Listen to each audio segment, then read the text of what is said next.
போராட்டம்.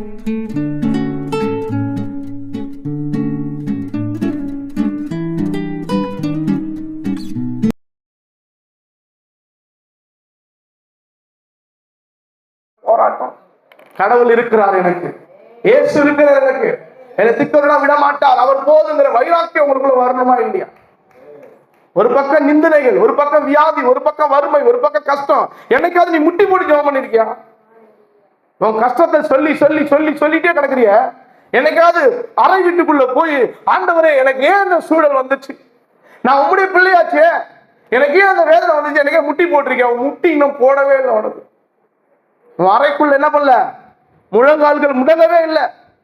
ஆனா பேச்சு தான் பெருசா இருக்கு, சிந்தனைகள் பெருசா இருக்கு. வாங்க மனம் திரும்புங்கள், இன்னைக்கு போய் குடும்பமா முட்டி போடுங்க, எங்களுக்கு இந்த நிந்தனைகள் ஏன் ஆண்டவரே. அல்லேலூயா. ஆயி பட்டணத்துக்கு போகிற ஜனங்கள், ஆயி பட்டணத்துக்கு இஸ்ரவேல் ஜனங்கள் போய் வேவு பார்க்க யோசுவா அனுப்புகிறான். எரிகோ தாண்டிட்டாங்க, யோர்தானை தாண்டிட்டாங்க, பெருமை வந்துச்சு அவங்களுக்குள்ள. எரிகவும் தாண்டிட்டாங்க, ஆயி என்னது யோர்தானையும் தாண்டிட்டாங்க. திரும்பி பார்த்தா ஆயி பட்டணம் ஒன்று தடையா இருக்குது. எங்க போறதுக்கு? கானான் தேசத்துக்கு போறதுக்கு. அப்ப ஆயி பட்டணத்தை பார்த்தா வெறும் 3000 பேர் தான் இருக்கிறாங்க. எத்தனாயிரம் பேர்? வெறும் 3000 பேர் தான் இருக்கிறாங்க. இந்த 3000 பேர் என்ன பண்றாங்க? 7ஆம் அதிகாரம் வாசிச்சு பாருங்க. 7ஆம் அதிகாரத்தில் வாசிச்சு பார்த்தா இருக்கு, வெறும் 3000 பேர் தான் இருக்கிறாங்க. இந்த 3000 பேர் என்ன பண்றாங்க? யோசுவாட்ட வந்து சொல்றாங்க, ஆண்டவரே அங்க இருக்கிறது வெறும் 3000 பேர் தான் இருக்கிறாங்க, நம்ம ஒரு 3000 பேர் அமிச்சா அடிச்சு தூக்கி போட்டுருவாங்கன்ட்டாங்க. வாசிச்சு பாருங்க யோசுவா புத்தகம் 7ஆம் அதிகாரம். திரும்பி வந்து அவனை நோக்கி, ஜனங்கள் எல்லாரும் போக தேவையில்லை,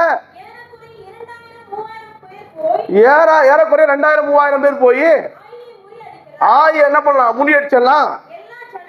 எல்லா ஜனங்களையும் வருத்தப்பட வேண்டியதில்லை,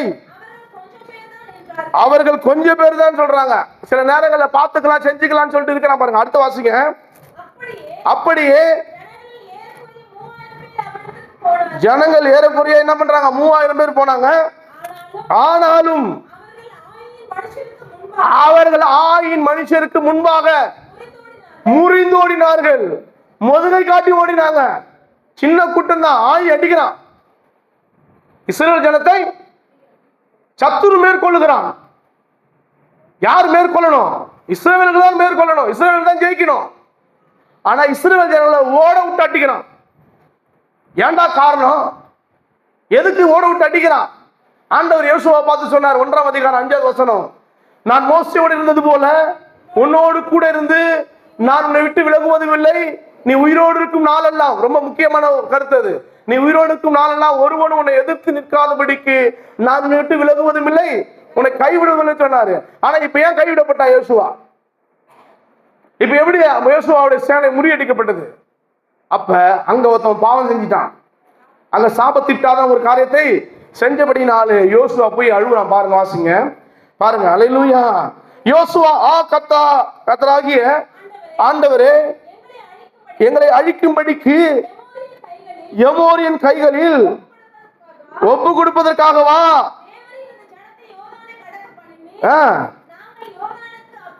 அப்புறத்தில்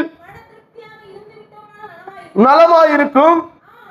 ஆண்டவரே, இஸ்ரவேலர் தாங்கள் சத்துருக்களுக்கு முதுகு காட்டுகிறார்களே. சத்துருக்கு முதுகு காட்டுறது யாரு? சத்துரு மேற்கொள்ள வல்லமை கொடுத்திருக்கிறாரு ஆண்டவரே. சத்துருக்கு முதுகு காட்டுற அளவுக்கு என்ன இல்லை? உங்க குடும்பத்துல கட்டமைப்பு சரியில்லை, உங்க குடும்பத்துல என்ன இல்ல? சரியான ஜெபம் இல்ல, சரியான வேத வசனத்தின்படி உங்க குடும்பம் வாழல. சும்மா ஞாயிற்றுக்கிழமை சர்ச்சைக்கு வந்தாலும் என்ன நடக்காது? ஆசீர்வாதம் வரவே வராது.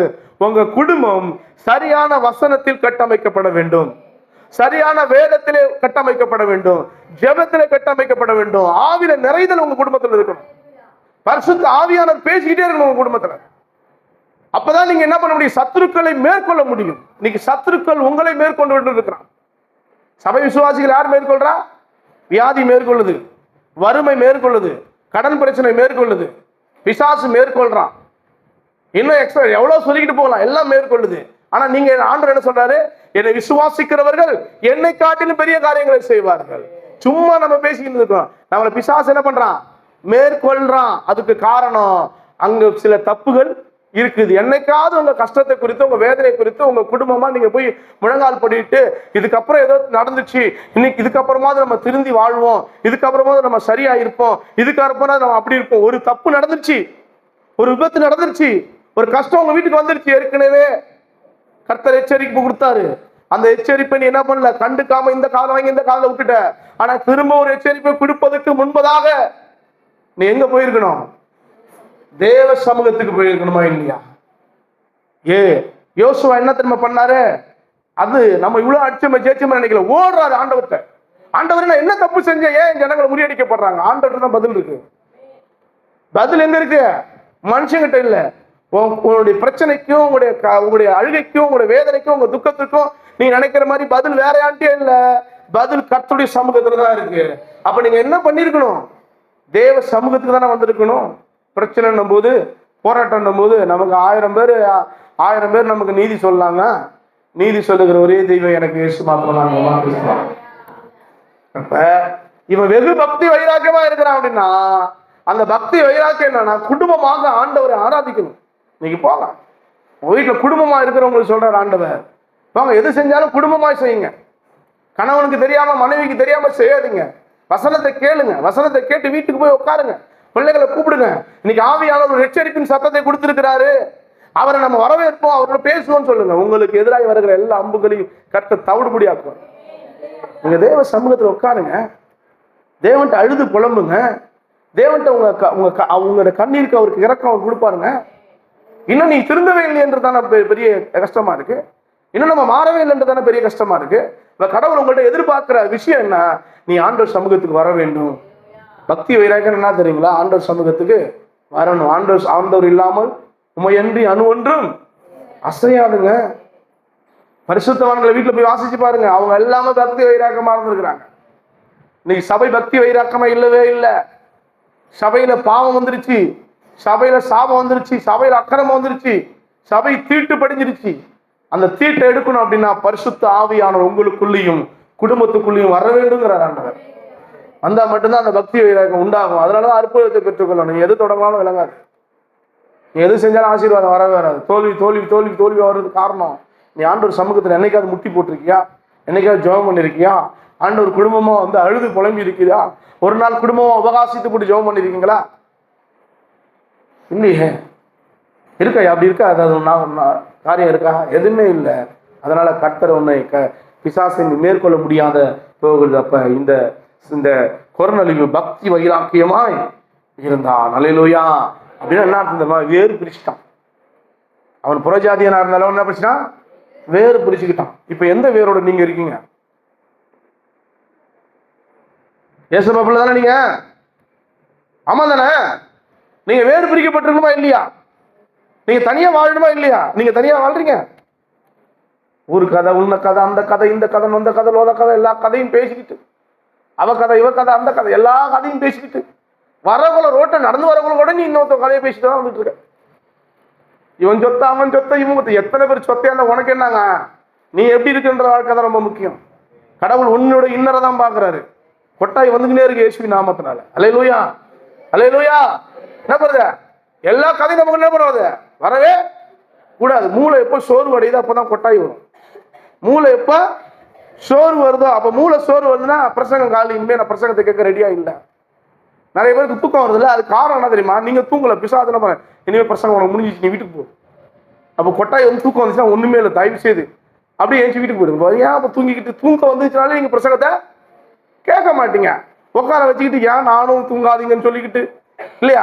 உங்களுக்கு தூக்கம் வந்துச்சுன்னா ஒண்ணுமே இல்லை, நமக்கு பிரசங்கம் முடிஞ்சிச்சு, இனிமே நம்ம வீட்டுக்கு போகலாம், காணி கிடந்தா போட்டுட்டு வீட்டுக்கு போயிடலாம். ஏங்க சொக்கி சொக்கி உழுந்துக்கிட்டு அப்பயும் நான் நீங்க பிரசங்கம் பண்றதை நிறுத்திட்டு இதுக்காக 5 நிமிஷம் பேசிக்கிட்டு இல்லையா? தூக்கம் வந்துச்சுன்னா தயவு செய்து இனிமே ஒரு சபைக்கு ஒரு சட்டத்தை கொண்டு வருவோம். அல்லேலூயா. தூக்கம் வந்தீங்கன்னா யாருமே குறை சொல்ல மாட்டோம், நீங்க ஏஞ்சி அப்படியே வீட்டுக்கு போயிடலாம். ஏன்னு கேளுங்க, அதுக்கப்புறம் உங்களுக்கு பிரசங்கத்தை திணிக்க முடியவே முடியாது. அல்லேலூயா. அதனால தூக்கம் வந்தா ஏஞ்சி போகணும்னு நினைக்கிறீங்களோ? ஏஞ்சி போறதுக்காக இல்ல, தூக்கம் வந்தா பொல்லாதாவே வெளியே போட்டு தூக்கத்தை விரட்டுறதுக்காக சொல்லி கொடுத்துருக்கேன்.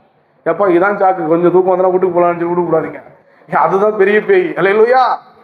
தூக்கம் வந்தா, கொட்டாய் வந்தா, இயேசுவின் நாமத்தினாலே என் மூளையை பரிசுத்தமாக்கும் ஆண்டவர், எனர்ஜியா மாத்தும் ஆண்டவர். சொல்லுங்க, எனர்ஜியா மாத்துங்க ஆண்டவர் அப்படின்னு இருக்கும். இப்ப 9 மணிக்கு ஏறுறாங்க, 1 மணி வரைக்கும் எப்படி எனர்ஜியா பேசுறானா சொங்கி மாதிரி பேசிட்டு இருக்கேன்.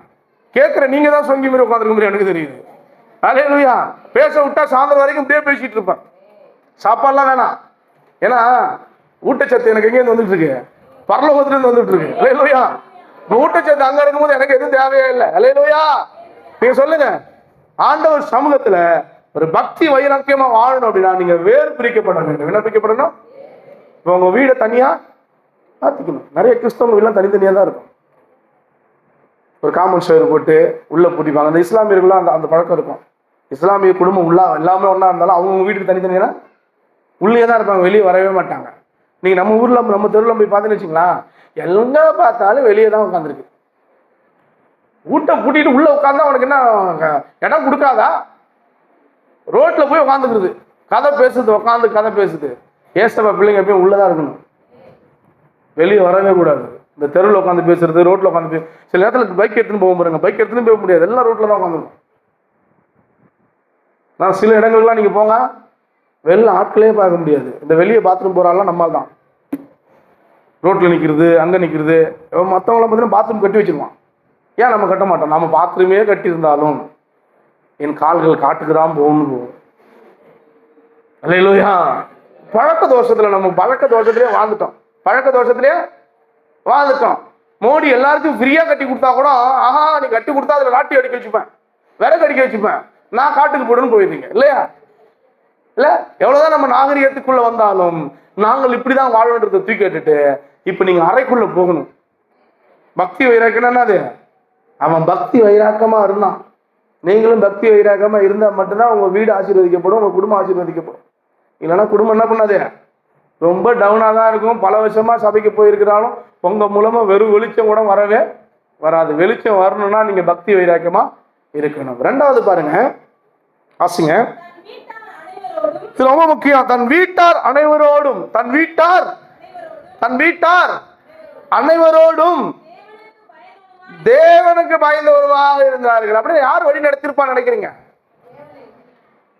தன் வீட்டார், இவன் தேவ பக்தி உள்ளவன், தன் வீட்டார் அனைவரும் தேவனுக்கு பயந்து வாழ்ந்தார்கள். அப்படின்னா யார் வழி நடத்தினா? கொர்நேலியு தான் வழி நடத்திருக்கிறார். அப்ப குடும்பத்தை யார் வழி நடத்தணும்? அப்ப எவ்வளவு சூப்பரா கொர்நேலியு தன் குடும்பத்துக்கு சுவிசேஷத்தை அறிவிச்சிருப்பாரு, எவ்வளவு சூப்பரா தன் குடும்பத்தை ஜெபத்துல வழி நடத்திருப்பாரு, எவ்வளவு சூப்பரா தன் குடும்பத்தை கர்த்தருக்கு பயப்படுதலை கத்துக் கொடுத்திருப்பாரு. ஆனா ஒரு பக்திமான் தான், ஆனா குடும்பத்தை வழி நடத்தக்கூடிய திறன் அவனுக்கு இருந்துச்சு. அல்லேலூயா. இன்னைக்கு ஒரு விசுவாசி தான் உங்க குடும்பத்தை பக்தியை வழி நடத்துறீங்களா? தேவனுக்கு பயப்படுறாங்களா? உங்க குடும்பத்தில் இருக்கவங்களா, ஐயாமார்களா, உங்க மனைவி பிள்ளைகளும் தேவனுக்கு பயப்படுறாங்களா? எங்கயா பயப்படுறாங்க? நீங்களும் வச்சு செய்யுந்தா செய்யுங்க. ஆனா யாரும் பயப்படுற மாதிரிலாம் தெரியல. இந்த காதில் வாங்கிட்டு அந்த காதில் விட்டுறாங்க. இப்போ மனைவிமார்கள்லாம் கோவம் வருதோ, இப்போ மனைவிமாரில் கேட்குற உங்க வீட்டுக்காரெல்லாம் அவங்க கடவுள் வசனத்திற்கு வாழ்றாங்களா? எங்கயா வாழ்றாரு சொல்றாரு வந்து திரும்ப திரும்ப என்ன பண்ணுது, பழைய குருடி கதவு தொடர்ந்து ஓடிடுறாரு அப்படின்றீங்களா? யோசிச்சு பாருங்க. உங்களுக்கு தானே தெரியும், உங்க குடும்பம் தானே தெரியும். எந்த குழந்தையும் நல்ல குழந்தை தான் மண்ணில் பிறக்கையிலே அவன் நல்லவனாவதும் தீயவனாவதும் மண்ணை வளர்ப்பினு பாட்டு பாடுறான் பாருங்க. எல்லாம் நல்லவங்க தான். 3வது ஒருத்தன் வராமல் இருக்கிற வரைக்கும் எல்லாம் நல்லவங்க தான். 3வது ஒருத்தன் வருவான், அவன் யாரு? அடுத்த வீட்டுக்காரன்ல பிசாசு. எப்ப பார்த்தாலும் எப்படா போலான்னு பார்த்துக்கிட்டே இருப்பான். உனக்கு அப்பதான் வீட்டுக்காரர் கோவத்தை உண்டு பண்ணுவாரு.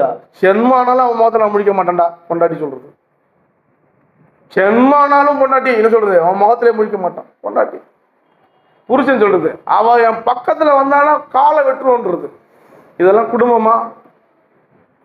தப்பு எங்கதான் இல்லாம இருக்கு, வேதனை எங்கதான் இல்லாம இருக்குது, பிரச்சனை எங்கதான் இல்லாம இருக்கு. எல்லா இடத்துலயும் பிரச்சனை இல்லாத ஒரு வாழ்க்கையும் இல்லை. அந்த பிரச்சனையை சரி செய்வதற்கு நமக்குள்ள பக்திங்கிற வைராக்கியம் உள்ள வந்திருக்கு. அல்லேலூயா. இந்த குடும்பத்தை எவ்வளவு நேர்த்தியாய் எவ்வளவு அருமையாய் கொர்நேலியு நடத்திருக்கிறார். அதே மாதிரிதான் நோவாவும். கர்த்தர் நோவாகிட்ட தான் பேசினாரு. நோவா என்ன பண்ண போறான்? 40 நாள் இரவும் பகலும் மழை பெய்யும் போது எனக்காக ஒரு பேழையை கட்டுனாரு. நோவா போய் என்ன பண்ணாரு? தான் மனைவி கிட்ட சொன்னார். ஃபர்ஸ்ட் எங்க சொன்னாரு? ஃபர்ஸ்ட் போயிட்டு இந்த மாதிரி ஆண்டவர் பேசியிருக்கிறாரு, ஏதோ மழை பெய்ய போதுங்கிறாரு. தன் தன் மழையை குறித்து காணாத நேரங்கள்ல எச்சரிக்கை பெற்று நோவா பேழையை கட்டினான் வேதம் சொல்லுது. அல்லேலூயா. அப்ப மனைவி கிட்ட போய் சொல்லியிருப்பாரு. என்ன சொல்லிருப்பாரா? மா இந்த மாதிரி ஆண்டவர் நைட்டு பேசினாரு, ஏதோ ஒரு பேழை கட்ட சொல்றாரு, ஏதோ மழை பெய்யுங்கிறாரு. அப்படியாங்க? ஆண்டவர் பேசினா கரெக்டாக தான் இருக்கும், சரி வாங்க நம்ம அதை செய்வோம் அப்படின்னு முதல்ல 2 பேரும் உட்காந்து ஜெபம் பண்றாங்க. நானும் என் வீடும் என் வீட்டார் அனைவரும் ஓயாமல் நன்றி சொல்வோம். இப்படி பாட முடியுமா? நானும் என் வீடும் என் வீட்டார் அனைவரும் ஓயாமல் நன்றி சொல்வோம்.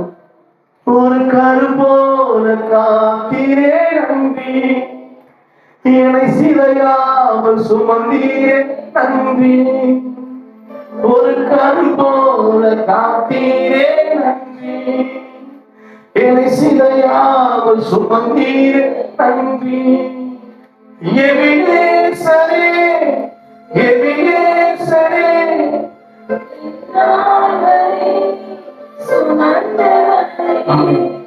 எபினேசரே எபினேசரே நினைவா இருப்பாரே நன்றி நன்றி நன்றி. சுமந்தீரே நன்றி. ஒரு பாட்டு பாடுவீங்களா நீங்க? நானும் என் வீட்டாரும் கர்த்தரையே சேவிப்போம். இவர் போய் நோவா போயிட்டு தான் மனைவிட்ட போய் சொன்னாரு. மனைவி என்ன பண்ணாங்க? உடனே ஏற்றுக்கொண்டாங்க. இன்னைக்கு மனைவிலாம் ஏற்றுக்கொள்வீங்களா? ஆமா போயா, நீ சொல்றதை கேட்க முடியாது அப்படின்னு பிறகு போயா நீ சொல்றத ஏற்றுக்கொள்ளும். மனைவியை கணவன் தப்பா நினைக்காதீங்க. சபைக்குள்ள இருக்கிறவங்க முதல்ல உங்க கணவரை மதிங்க, ரொம்ப உதாசீனப்படுத்தாதீங்க. கணவரை மதிங்க. கெட்ட கணவராக இருந்தால் மதிக்காதீங்க. அவரை திருத்துறதுக்கான வழியை பாருங்க. ஒரு கெட்ட கணவர் இருக்காருன்னா அவர் எப்படி திருத்தலான்ற வழியை பாருங்க. நல்ல கணவரை என்ன பண்ணுங்க? கொஞ்சம் ரெஸ்பெக்ட் பண்ணுங்க. அவர் தான் உங்களுக்கு தலை, அவர் தான் உங்களுக்கு கொடுக்கப்பட்ட கணவர். அந்த கணவர் என்ன பண்ணுங்க? மதிங்க. அதே மாதிரி பொண்டாட்டிய கொஞ்சமாவது மதிங்க.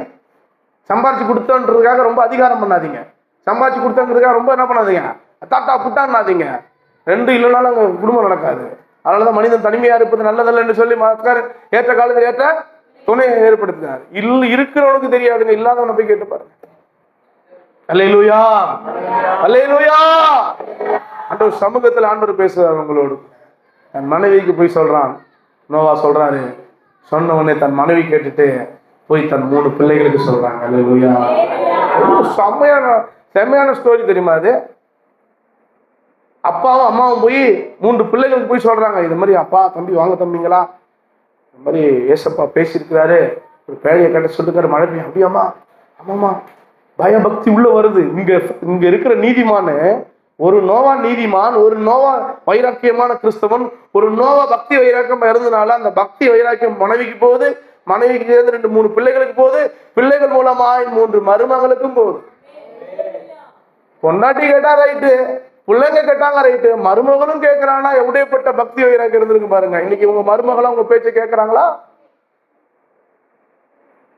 ஏன் கேட்கல? வந்த புதுசுல மாமியார்லாம் எப்படி இருப்பாங்க தெரியுமா? என் புள்ளன்னுவாங்க. வந்த புதுசுல எல்லா மாமியாரும் என்ன பண்ணுவாங்க தெரியுமா? ஜடப்பின்னுவாங்க பொண்டாட்டிக்கு. நான் பார்த்துருக்கேன். இல்லையா? மருமகளுக்கு என்ன பண்ணுவாங்க? ஜடப்பின்னு. எங்காவது ஒரு ஃபங்க்ஷன் போனா இரு அப்படின்னு ஓடி பூ ஒருத்தன் தள்ள வைப்பாங்க.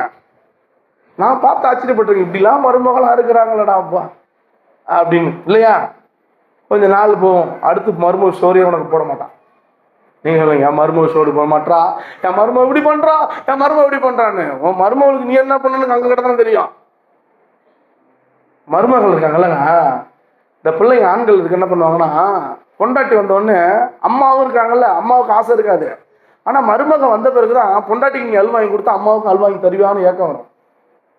அது வரைக்கும் அம்மா எதுவும் எதிர்பார்த்துக்க மாட்டாங்க. அப்பதான் குறைய வரும். அவளுக்கு மட்டும் அல்வா வாங்கி தந்திருக்கேன். நான் கேட்பேன், இதுக்கு முன்னாடி உனக்கு அல்வாக்கள் வாங்கி தந்திருக்கேனா? இதுக்கு முன்னாடி உனக்கு அல்வா வாங்கி தரல, இப்பயும் நான் வாங்கி தர மாட்டேன். ஆனா ஆசை எப்படி வரும்னா, அவங்களுக்கு ஏதோ ஒரு பிரிவினை வந்துடும். மாமியாருக்கு என்ன வந்துடும்னா, பொண்டாட்டி கல்யாணம் பண்ண உடனே நம்மள என்ன கண்டுக்க மாட்டானோ, நம்மளை விட்டுருவானுன்ற ஏக்கம் வரும். அப்போ மருமக என்ன செய்யணும்? ஏங்க எனக்கு செய்யறீங்களே இல்லையோ அவங்களுக்கு செய்யுங்க. இப்படி ஒரு மருமக செஞ்சா சண்டை வரும்னு நினைக்கிறீங்க? அம்மாவுக்குலாம் வாங்கி வரக்கூடாது, எனக்கு மட்டும் தான் வாங்கிட்டு வரணும். நான் சும்மா வருது உள்ள வச்சு சாப்பிட்டு வெளியே என்ன பண்ற குண்டால கஞ்சி கொடுத்தீங்கன்னா வருமா? அக்கமும் இருங்க உலகத்துல. பாவம், அந்த பாவம் சும்மா விடாது. இந்த யூடியூப் இந்த சேனல்லாம் பார்த்தா போதும். மாமியார் வீட்டுக்கு போனா பொண்ணு என்ன பண்ணுது, அப்படியே அழுக்கு போட கழிட்டு வாங்க போயிட்டு வரன்றது. அது அம்மா வீட்டுக்கு போனா வச்சுக்க, கண்ணாடி போட்டுட்டு டிக்டாப்பா கொடுது. அவன் பாக்குறான், உமாவுக்குன்னா ஒரு பேச்சு, எம்மாவுக்குன்னா ஒரு பேச்சு ஆகுறான். இல்ல எவ்வளவு ஒரு கேவலமான ஒரு விஷயம். ஆனா அந்த குடும்பத்துல இருக்க கட்டமைப்பு இருக்கு தெரியுங்களா, அந்த குடும்பத்தை கட்டி காக்கணுங்க. பிரச்சனை வராம இருக்காது. மாமியார், மருமக, நாத்தனார் இதெல்லாம் குடும்பம் இல்லாம இருக்காது. இது நடுவரா இருந்து ஒரு பரிசுத்தவான் கட்டி காக்கணும். அவன் தான் பரிசுத்தவான். அவன் தான் பரிசுத்தவான். நிண்டி உறவனா இருக்காது, கிண்டி உறவனா இருக்கக்கூடாது. கிண்டுறதெல்லாம் பூச்சி மொழிவி முடிச்சுக்கடா, வானா தப்புடா அப்படின்னு சொல்லி அது பரிசுத்தாவின் இருந்தாதான் கிடைக்கும். இல்லைன்னா வச்சுக்கோங்க, குடும்பத்துல கொள்ளையும் குத்து நடக்கும். நீங்க நிறைய குடும்பம் அப்படிதான் நடந்துகிட்டு இருக்கு. சபைக்கு வர பிள்ளைங்க நீங்க அப்படி செஞ்சிடாதீங்க.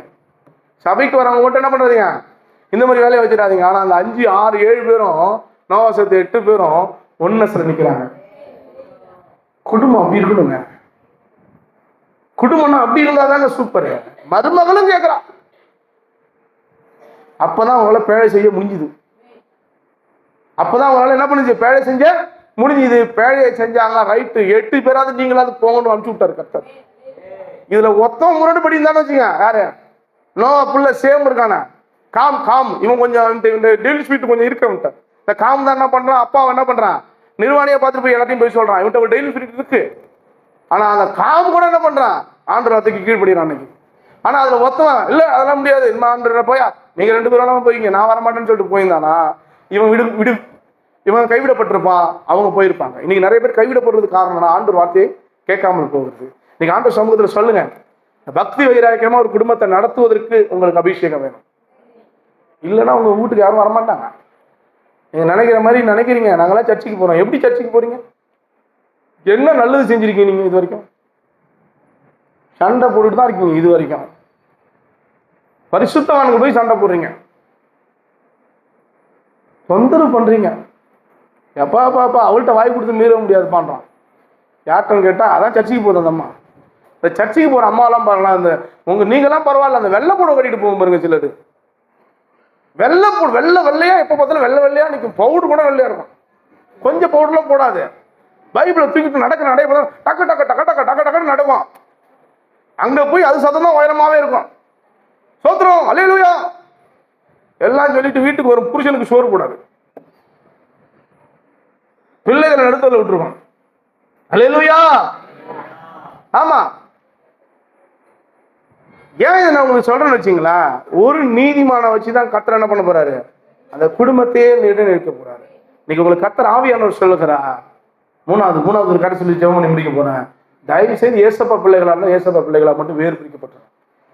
தனியா வேறு பிரிச்சு நில்லுங்க. யாரு கூடயும் பேசாதீங்க, யாரு கூடயும் பேசாதீங்க. தப்பு தண்டாவுக்கு போகாதீங்க. உங்க வேலை ஒண்ணு. காலைல வேலைக்கு போறீங்களா, வேலைக்கு போய் மீன் பிடிக்கிறீங்களா, நடுவுக்கு போறீங்களா, கொத்தனார் வேலைக்கு போறீங்களா, உங்க வேலை ஒன்று சம்பாதிக்கிறீங்களா, நல்ல மீன் கறியை சாப்பிட்றீங்களா, நிம்மதியா தூங்குறீங்களா, பிள்ளைகளை ஸ்கூல் அனுப்புறீங்களா, இப்படியே உங்க ரவுண்ட் ஆகலாம் இருங்க. பக்கத்து வீட்டுல போய் காலை நீட்டி உட்காந்த நீ கெட்ட, அவ்வளவுதான். அல்லேலூயா அல்லேலூயா. வீண் கதை வீம்பு கதைலாம் பேசாதீங்க. அதனால ஒரு குடும்பத்தை சரியாய் வழி நடத்தினா மட்டும்தான் கடவுள் உங்களோடு இடைபட ஆரம்பிக்கும். மூணாவது ஒரு காரியம், நிறைய பேச வேண்டியது டைம் இல்லை. மூன்றாவது ஒரே ஒரு காரியம் சொல்லி நம்ம என்ன பண்ண போறோம், ஜெபிக்க போகிறோம். இன்னும் 5 நிமிஷத்துல முடிக்க போறோம். அல்லேலூயா. மூன்றாவது ஒரு காரியம் வாசிங்க பார்ப்போம். ஜனங்களுக்கு மிகுந்த தர்மங்களை செய்து எப்பொழுதும் தேவனை நோக்கி ஜெபம் பண்ணி கொண்டே இருந்தான். Any time prayer. எப்படிங்க நம்மளால பண்ண முடியல, எப்பொழுதும் இவனால எப்படி ஜெபம் பண்ண முடியும்? ஆச்சரியமா இருக்கா, எப்படி ஜெபம் பண்ண முடியும்? அப்ப முட்டி போட்டு ஜெபம் பண்ணிட்டு போறோம். எனி டைம்னா காலம் முச்சிரும். ஒரு வேலை வேற வேலை செஞ்சிருக்க மாட்டாரு. ஜெபம் தான் இருப்பாரு. அப்படியா அப்படி இருந்துட்டு போறோம்.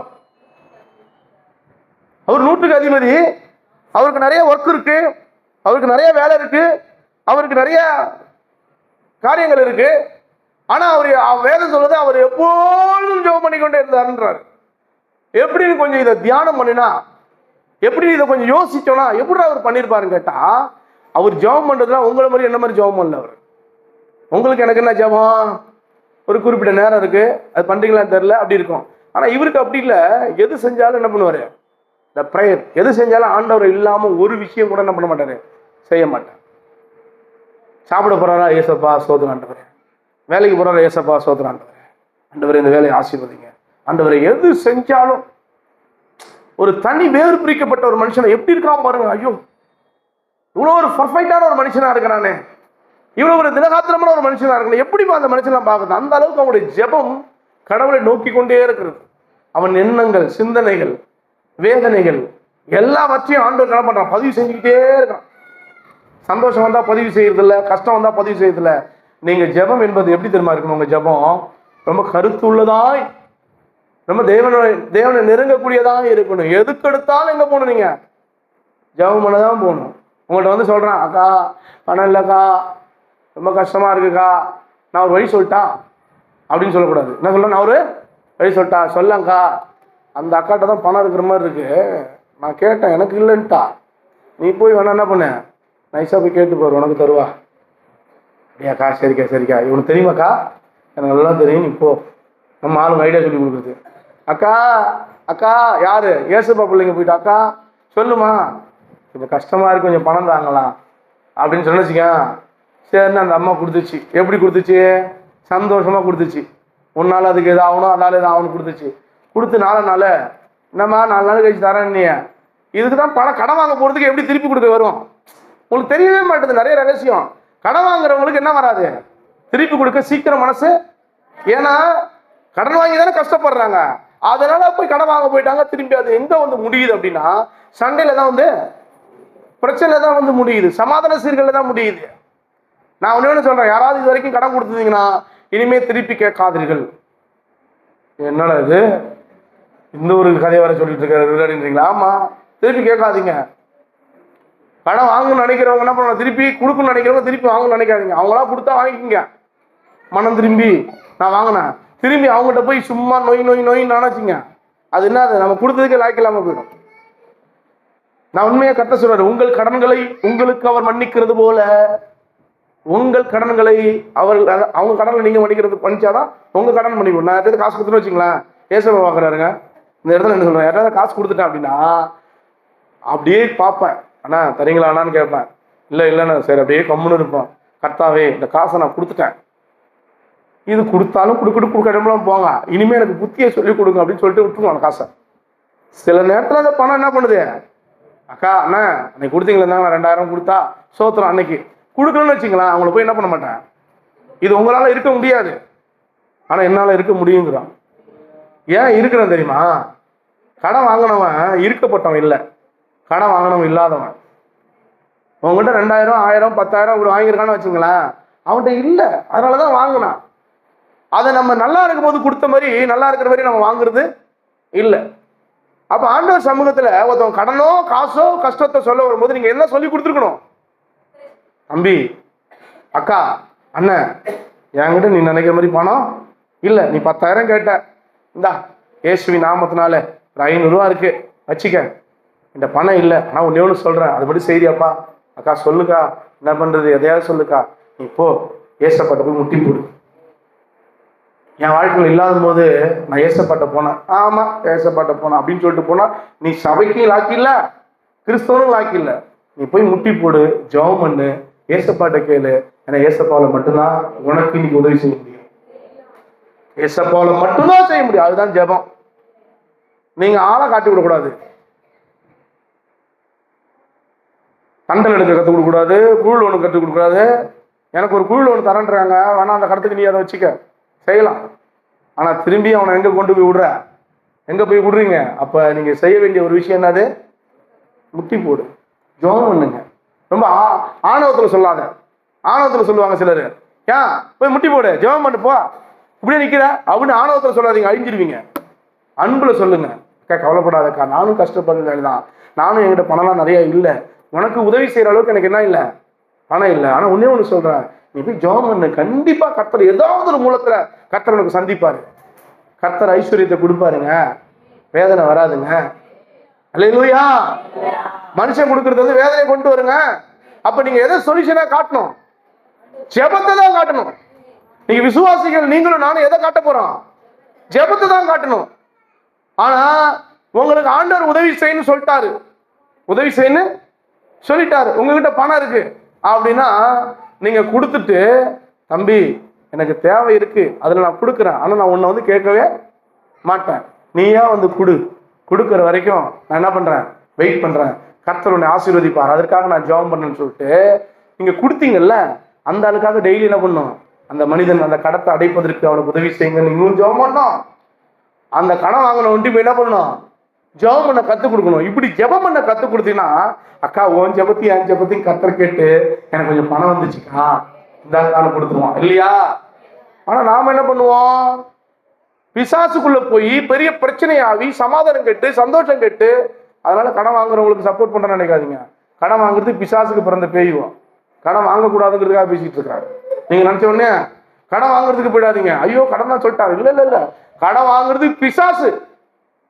நீயோ கடன் வாங்காது இருப்பாய், கடன் கொடுப்பாய். அதனால கடன் வாங்குற விசுவாசி இனிமே என்ன பண்ணக்கூடாது, வாங்கினவங்க விட்டுருங்க. இதுக்கப்புறம் குழு லோனு, அந்த லோனு, இந்த லோனு, அங்க கொடுக்குறான் இங்க கொடுக்குறான்னு ஓடி ஓடி வாங்கினீங்கன்னா உங்க வாழ்க்கையில முன்னேற்றம்ன்றது ரொம்ப கஷ்டம். தயவு செய்து சொல்றேன், ஐயா வேணாயா வேணாயா வேணாம் வேணாம் வேணாம் வேணாம். என் ஒய்ஃப் சொல்லுவா, எப்பா ஒரு 1 லட்ச ரூபா நம்ம போய் அந்த லோன் வாங்கி வீட்டுக்கு ஒரு கதவு போடணும், ஒரு கட்டில் ஏதாவது வாங்கி போடணும். என் மனைவி, தயவு செய்து நீ வேணா பேங்க் போய் வாங்கிக்க, நான் கூட வரவே மாட்டேன். ஏன்பா இல்லைப்பா, ஒரு கட்டில், தம்பி ஒரு டிவி, இந்த மே மாதம் வருது, அந்த லோனோடு போயிட்டு ஒரு, இந்த விஷயத்தில் நான் வரவில்லை, நீங்கள் போய் வாங்கி கொள்ளலாம், நான் அதுக்கு எந்த ஆட்சேபனையும் இல்லை. நான் உண்மையை சொல்றேன், உட்காந்து அல்லேலூயா. எனக்கு ஒரு ஷோபா கிடைக்க வேண்டுமானால் கர்த்தர் ஒரு ஷோபாவை கொடுப்பார். எனக்கு ஒரு டிவி கிடைக்க கண்டிப்பா கொடுப்பாரு, அதுக்கு வழியை வாசலை திறப்பார். அது வரைக்கும் வெயிட் பண்றேன். பாயில படுக்கிறத குறித்தோ தரையில படுக்கிறத குறித்தோ எதை குறித்தும் கவலையே இல்லை. கர்த்தர் என்னைக்கு கொடுக்குறாரு அன்னைக்கு என்ன பண்ண, பெட்ல படுத்துக்கிறேன். கல்யாணம் பண்ணி ஒரு நாளும் பெட்ல படுக்கவே இல்லை. அல்லேலூயா அல்லேலூயா. என் பிள்ளைகளும் படல, கர்த்தருக்கு சோதனை உண்டாகட்டும். என்னைக்கு அவர் பெட்டை கொடுக்குறாரோ, என்னைக்கு கொஞ்சம் சுகபோகமான வாழ்வு, அதுக்கு நான் வெயிட் பண்றேன். சரி கொடுக்கவே மாட்டேன்னா பரவாயில்ல, ஏன்னா நம்ம அப்படியே வாழ்ந்தோம் இப்படின்ற மனப்போக்கும் ஒரு ஆளுக்கும் வரணும். நான் அதுலதான் உட்காந்து கால் மேல டிவி போட்டு பார்ப்பேன்னா, நான் இந்த டிவி, அதெல்லாம் ஒண்ணுமே இல்லைங்க. திராணி இருந்தா முடியுன்றவங்களால முடியும் நினைச்சா எதை வேணாலும் நீங்க சாதிங்க, முடியாத முயற்சி எடுக்காதீங்க. அதை அப்படியே கொஞ்சம் என்ன பண்ணுங்க, ஆற போடுங்க, கர்த்தர்ட்ட போய் ஜெபம் பண்ணுங்க. எது வேணாலும் ஆண்டவர்கிட்ட நீங்க கேளுங்க. நல்ல வேலை வேணாலும் கர்த்தர்ட்ட கேளுங்க. நான் போய் தம்பிட்டு சொல்லுவேன், தம்பி ஞாயிற்றுக்கிழமை மட்டும்தான் வேலை கிடைக்குது, கிடைக்குதான், நீ முட்டி போட ஆண்டவரே எனக்கு ஒரு நல்ல வேலையை கொடுங்கப்பான்னு கர்த்தர் கொடுப்பாரு. நம்ம எந்த அளவுக்கு அதிக விசுவாசமாய் நம்ம ஆண்டவர்கிட்ட ஜெபிக்கிறோமோ, விசுவாசத்தோடு ஜெபம் பண்ணும்போது அந்த ஜெபத்துக்கு பதில் இருக்கும். இன்னைக்கு வந்து நீங்க கூட சொல்றேன், ஏதோ ஒரு நோக்கத்துல இருந்து ஆண்டவரை பிடிச்சிங்க, விசுவாசத்தோட சொல்ற ஆண்டவரை பிடிச்சிங்க, அதுதான் ஒரு நல்ல ஒரு வாழ்க்கை. மனுஷன் வந்து இந்த பக்கம் சொல்லுவான், இந்த பக்கம் வந்து சொல்லுவான், அங்கங்க காதுல உழுந்துட்டே இருக்கும், இதை செய்ய அதை செய்ய, எதையும் செய்யாத, கர்த்தர் சொல்ற வரைக்கும் வெயிட் பண்ணுங்க. பிசாசு வந்து என்ன சொல்லுவான், மார்ட்டின் இதை பண்ணு மார்ட்டின் நல்லா இல்லலாம், மார்ட்டின் இதை பண்ணு மார்ட்டின் நல்லா, ஆண்டோட கேட்பேன், எதை பண்ணாலும் நல்லா நடக்க மாட்டேன், இருக்கிற வரையும் இருந்துப்போம். நீ என்ன சம்பாதிச்சாலும் நடக்கிறதா நடக்கும். இன்னைக்கு 2000 கொடுத்தா 2000 செலவு வச்சிருக்க, உனக்கு 10,000 கொடுத்தா 10,000 செலவு இருக்கு. நீ சேர்த்துலாம் வைக்க முடியாது. நீ சேர்த்து வச்சா என் புள்ள இல்லை, நீ சேர்த்து வைக்க முடியாது. என் பொண்டாட்டி என் மனைவி வேலை செய்யறாங்க, எனக்கு நல்ல காரியங்கள் பணம் வருது, என்னென்னமோ நடக்குது, ஆனா என்கிட்ட ஒரு ரூபா இருக்காது. அது என் கையில இருந்தா ஒரு ரூபா இருக்காது. அது கர்த்தருக்கு தெரியும். எதுக்கு நான் உங்களை சொல்றேன் அப்படின்னா, ஆண்டவர் டெய்லி கொடுக்கணும், டெய்லி கொடுத்துட்டே இருக்கணும். ஆண்டவர் என்கிட்ட இருந்தா எனக்கு திமிரு வந்துடும், ஏன்னா இருக்குன்னு சொல்லிட்டு, ஆஹா எப்பொழுதும் அவர் முகம் நோக்கி பார்க்கிறவனா இருக்கும். அதான் பாட்டு, உமது முகம் நோக்கி வெட்கப்பட்டு போவதில்லை, உமது திருநாமம் அறிந்தவர்கள் கைவிடப்படுவதில்லை. உமது முகம் நோக்கி பார்த்தவர்கள் வெட்கப்பட்டு போவதில்லை. உமது திருநாமம் அறிந்தவர்கள் கைவிடப்படுவதில்லை. நம்பியோரை வெறுப்பதில்லை, உம்மை தேடி வந்தோரை பருப்பதில்லை. நம்பியோரை வெறுப்பதில்லை, உம்மை தேடி வந்தோரை பருப்பதில்லை. உமது முகம் நோக்கி பார்த்தவர்கள்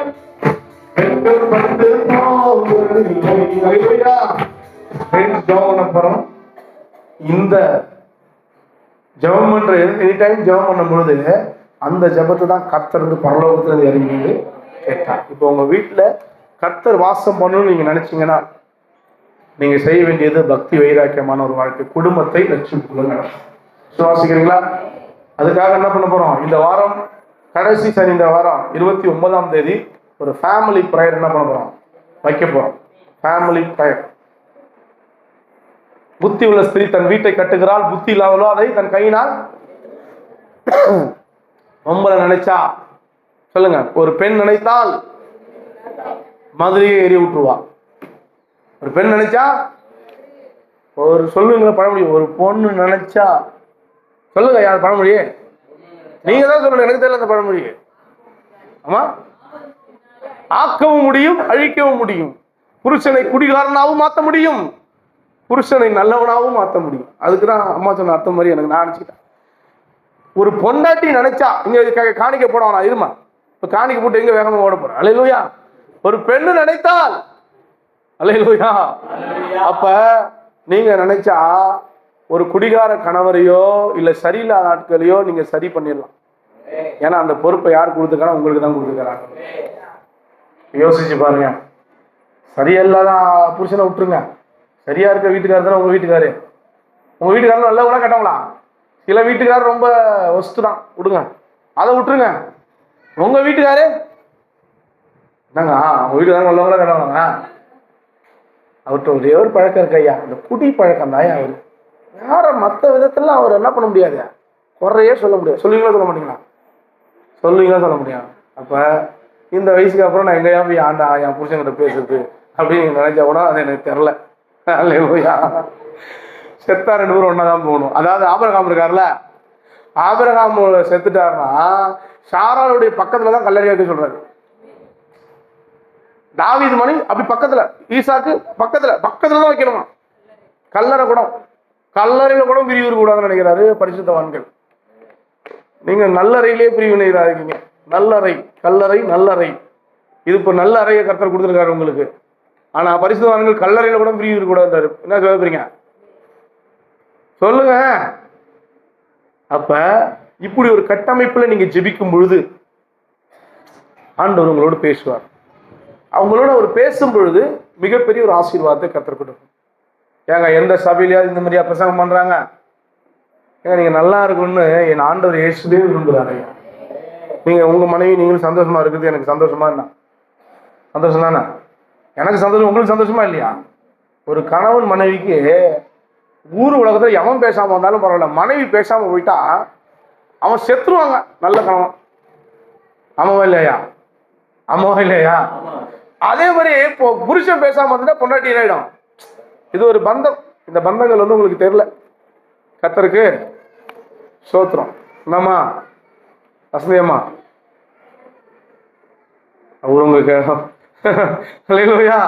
கர்த்தருக்கு ஸ்தோத்திரம். என்ன கவிதாம்மா அடுத்த வாரம் பிடிச்சிக்கிட்டு கருப்பரையும் கூப்பிட்டுட்டு என்ன பண்றா? கட்டன்னு விட்டு ஏற போறேன். அல்லேலூயா. யாரையும் பார்க்காதம்மா, நான் நல்லா இருக்கணும், என் வீட்டுக்காரர் நல்லா இருக்கணும், அப்படியே பிடிச்சிட்டு வந்துருங்க. அடுத்த வாரம் வரும்போது எப்படி வரும்போதுங்க இந்த எல்லா ஜெபத்துல அங்க கலந்துக்கிட்டு சூப்பர் ஹாப்பியா வாழ கற்றுக்கொள்ளுங்கள். ஆண்டவர் அதை உங்களுக்கு கொடுக்க வல்லமை உள்ளவரா இருக்கிறார். ஜெபம் பண்ண போறோம். கடவுள் உங்கள்கிட்ட பேசணுமா? ஆதாயப்படுத்திடுவீங்களா? என்னம்மா சித்ராமா படுத்துருவீங்களா? போங்க, இன்னைக்கு நைட்டே பேசுங்க. போய் கண்ணா புண்ணான்னு பேசாதீங்க. நீ வரலங்கிறதுக்காக அந்த பாட்டு வேற எங்களை வச்சு வெறுன்னு எழுக்கிறாயா, நீ வந்தாவது தொலையா அப்படின்றாதீங்க. போங்க. இல்ல உங்களை சொல்லல, சும்மா காமெடிக்கா சிரிக்கிறதுக்காக சொல்றேன். நீங்க போங்க, அன்பா பேசுங்க. இன்னைக்கு வரலாம் கூட, நாளைக்கு வரலாம் கூட, ஒரு நாள் என்ன பண்ணலாம், அவங்க வரலாம். ஏன்னா உங்க கணவர் எல்லாரையும் எனக்கு தெரியும். உங்க கணவர்லாம் நல்ல கணவர்கள். உங்க வார்த்தையை கேட்கிறவங்க. இங்க கொடுத்த கணவர்கள் யாருன்னா இல்ல துன்மார்க்கனான ஆட்கள் இல்லவே இல்லை. இன்னைக்கு நாகராயா துன்மார்க்கராரா, செல்வராஜ், டேவிட், அவரு நம்ம நிர்வாண ஐயா, இங்க எல்லா கணவரின் முகத்தை அப்படியே பாருங்க. அப்படி உங்க கணவர் முகத்தலாம் பாவத்திலையும் பரிதாபத்திலையும் இருக்கிற கணவர்கள். இந்த கணவர்களை போட்டு நீங்க கஞ்சி காசுனா என்ன ஆகுறது யோசிச்சு பாருங்க. ஏமா உண்மையா இல்லையா? மகேந்திரன் போல ஒரு தங்கம் கிடைக்குமா? அந்த தங்கத்தையும் உன்னால ஆதாயப்படுத்தணும். இவரு யாரு? உஷா சிஸ்டர் எங்கடா அவரு? ஸ்டீவன் ஒரு தங்கம் கிடைக்குமா? அந்த தங்கத்துக்கு நீங்க என்ன பண்ணும்? அந்த தங்கத்தை எங்க விடக்கூடாது. இப்படி நேசிக்க ஆரம்பிங்க. உங்க வீட்டுக்காரெல்லாம் தங்கமானவர் தான். நீங்க தங்கத்தை அப்படி என்ன பண்ணுங்க, ரெடி பண்ணுங்க. தங்கத்தை ரெடி பண்ணி கொண்டு வாங்க. மிகப்பெரிய ஒரு ஆசீர்வாதத்தை கர்த்தர் கொடுக்க வேண்டும். உங்க ஆசீர்வாதத்துக்காக தான் இவ்வளவு நேரம் பேசுறேன். தனியா இருந்தா தனி மரம் தோப்பாய் மாறாதுங்க.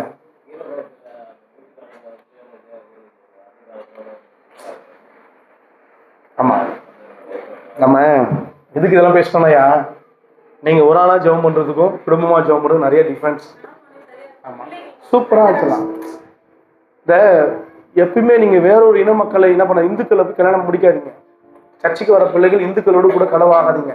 அப்படி ஆனா அவங்கள ப்ராப்பரா கிறிஸ்துவ மறுபடி ஞானஸ்தானம் பெற்று அவங்க திருமணம் செஞ்சாங்கன்னா அவங்க வாழ்க்கை சூப்பரா இருக்கும். நிறைய பேர் வாழ்க்கைக்கு நாங்க நிறைய பேர் வாழ்க்கையை நாங்க பார்த்துட்டு இருக்கோம். இது வரைக்கும் நிறைய பிரச்சனைகள் இருக்கு. நம்ம ஜெபம் பண்ண போறோம். எத்தனை பேர் பொறுப்பு கொடுக்க போறீங்க ஆண்டவர் சமூகத்துல? ஆவியாரோட ஜெபம் பண்ணி முடிக்க போறோம். அல்லேலூயா. கடைசியா அவங்க செல்வராணி அவங்க ஒரு பாட்டு பாடுவாங்க. காணிக்கை பாட்டுலாம் இல்லை, அவங்க வீட்டிலே பாடுவாங்க. நீங்க காணிக்கை போட்டாலும் போடுங்க, போட்டாலும் போங்க, அது உங்க விருப்பம். அல்லேலூயா. சொல்ல வேண்டியதை சொல்லிட்டாங்க. அல்லேலூயா. ஜெபிக்க போகிறோம். அந்த ஏக்கம் உங்களுக்குள்ள வருதா?